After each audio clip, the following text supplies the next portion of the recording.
আমার আগের দিনের মেনুতে শিম বাটা দেখে তোমরা বেশ কয়েকজন শিম বাটার রেসিপিটা জানতে চেয়েছিলে যে আমি কিভাবে করি। তো ভীষণই ইজি রেসিপি, এক একজন এক এক রকমভাবে করে। আমি যেরকমভাবে করি চলো আজকে তোমাদের সাথে সেটা শেয়ার করি। দেখো, সবার প্রথমে এখানে আমি বেশ কয়েকটা শিম নিয়ে নিয়েছি, এই যে।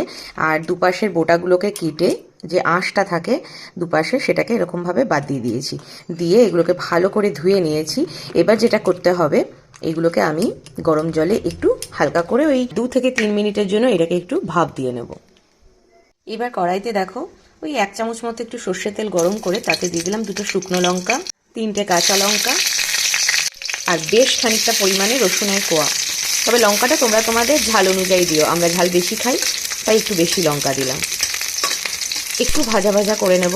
আর এইদিকে দেখো, আরেকজন পড়তে গেছিল, পড়ে ফেরার সময় চুল কেটে এসছে, ভালো কথা বাবার সাথে, কিন্তু এটা কি?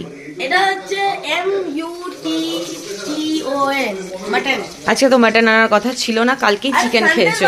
মাটন বা চিকেন না হোক এটা হতে পারে। ডায়লগ না মেরে হাতটা ধো। আচ্ছা, এদিকে দেখো বেশ একটু ভাজা ভাজা হয়ে গেছে। এবার দিয়ে দিচ্ছি ওই সেদ্ধ করে জল ঝরিয়ে রাখা শিমগুলো। এবার শিমটা দিয়েও আরো 2-3 মিনিট হাই ফ্লেমে একটু ভেজে নেব।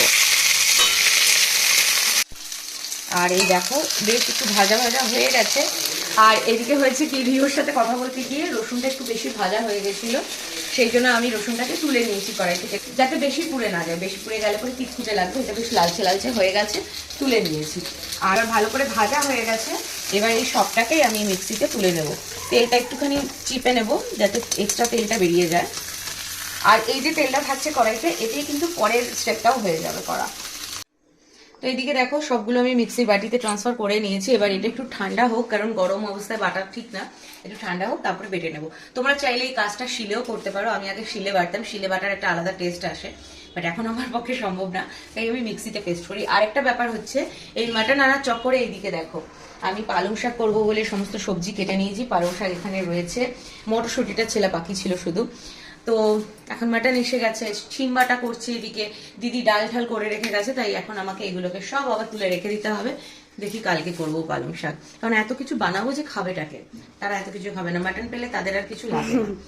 তো যাই হোক, চলো এবার এটা একটু ঠান্ডা হোক, আমি বেটে নিয়ে তারপরে ফিরে আসছি। আর হ্যাঁ, এটা কিন্তু জল ছাড়া বাটতে হবে, একদমই জল দেবে না, জল ছাড়া আমরা বেটে নেবো। এবার কড়াইতে যে তেলটা ছিল তার মধ্যে বেশ খানিকটা কালো জিরে ফোড়ন দিয়ে দিয়েছি। তোমরা দরকার পড়লে আরেকটু তেল দিয়ে নেবে, আমার আর প্রয়োজন নেই তাই দিচ্ছি না। এরপর তার মধ্যে দিয়ে দিলাম ওই বেটে রাখা শিমটা, দিয়ে ভালো করে হাই ফ্লেমে কষে নেব।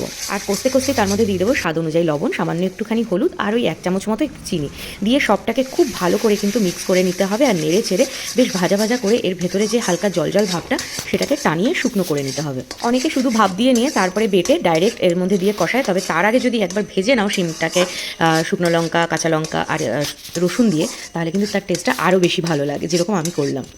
আচ্ছা, যখন ঠিক দেখো এইভাবে ভাজা ভাজা হয়ে যাবে আর কড়াই থেকে খুব ইজিলি উঠে যাবে, বুঝবে হয়ে গেছে। এখন রেডি হয়ে গেছে, গ্যাস অফ করে দিয়েছি। এটাকে এবার জাস্ট নামিয়ে নিতে হবে। শিম বাটা, তবে শর্ত একটাই, গরম ভাতে খেতে হবে আর কাঁচা পেঁয়াজ দিয়ে মাখতে হবে। কাঁচা পেঁয়াজ দিয়ে যদি মেখে খাও না, টেস্টটা আরও অনেক বেশি ভালো লাগবে। ছাড়াও ভালো লাগে অবভিয়াসলি, তবে কাঁচা পেঁয়াজ দিয়ে খেলে বেশি ভালো লাগবে। শিম বাটা তো এদিকে রেডি, এবার গরম গরম ভাত দিয়ে খাওয়ার পালা। তবে এখনই খাচ্ছি না, একটু পরে খাবো, কারণ এখনো রান্নাই কমপ্লিট হয়নি। মাটন করবো এদিকে, তবে তার আগে এনাকে বলেছি চা খাওয়াতে হবে, কারণ বিনা প্ল্যানিংয়ে হঠাৎ করে মাটন নিয়ে এসে হাজির, যার জন্য আমার খাটনিও বেড়েছে। তাই বলেছি মাটন বানিয়ে খাওয়াবো, কিন্তু তার আগে আমাকে চা বানিয়ে খাওয়াতে হবে। তো তিনি এদিকে চাটা আগে বানিয়ে নিক, তারপরে মাটন বানানো হবে, তারপরে দুপুরে খাওয়া হবে।